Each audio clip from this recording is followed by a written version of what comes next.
and welcome back. We are here in Dubai and I have an incredible guest for you to meet, which you will meet shortly. This week we're going to be talking all about the impact of tech on the future of beauty.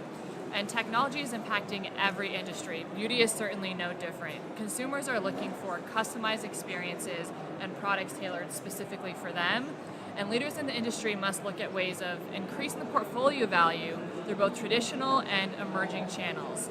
I have one of those leaders right next to me, JuE Wong, who is global CEO of Moroccanoil. Most recently before that, she was president of Elizabeth Arden, and in 2015 she was named as the Stevie Award winner for Female Executive of the Year. She has a ton of other awards, which you can read about on the links after the article. But outside of that, one of the other things that I love about JuE is, as many of my guests, she has an unconventional background, which I find fascinating. So she actually her career before this, she came from commodities trading, where she was leading a $2.5 billion trading portfolio. So how do you go from being JuE, how do you go from being a Forex trader to leading a global organization in beauty? Can you tell me a little bit about your career path? Yes, I think, ultimately what it is still managing a business.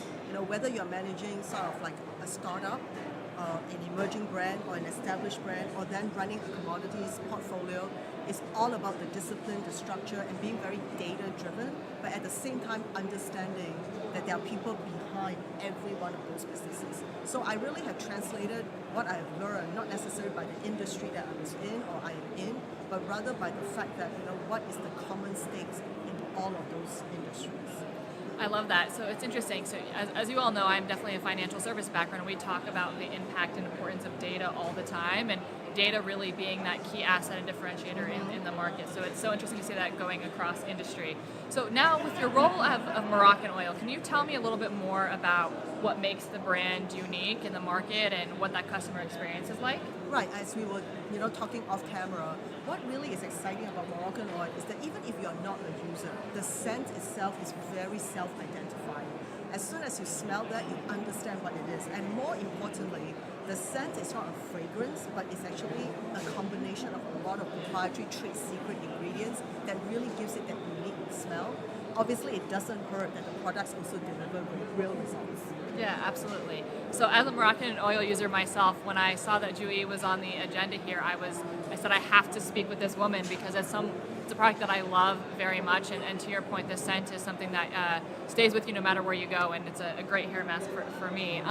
So when you think about how the beauty industry is changing, and we're sitting here and looking at the future of the space, what role does artificial intelligence and artificial reality play specifically within the beauty sector, and then how do you see that evolving over time?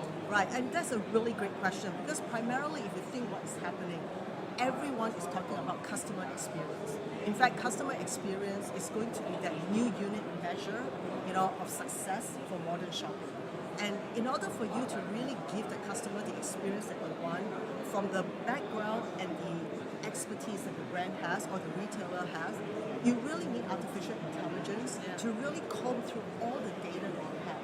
And once you are able to do that, then really you are letting the customer have something that they may not even think they need or want until you deliver it up to them and they're like, where have you been all my life? Yeah, absolutely.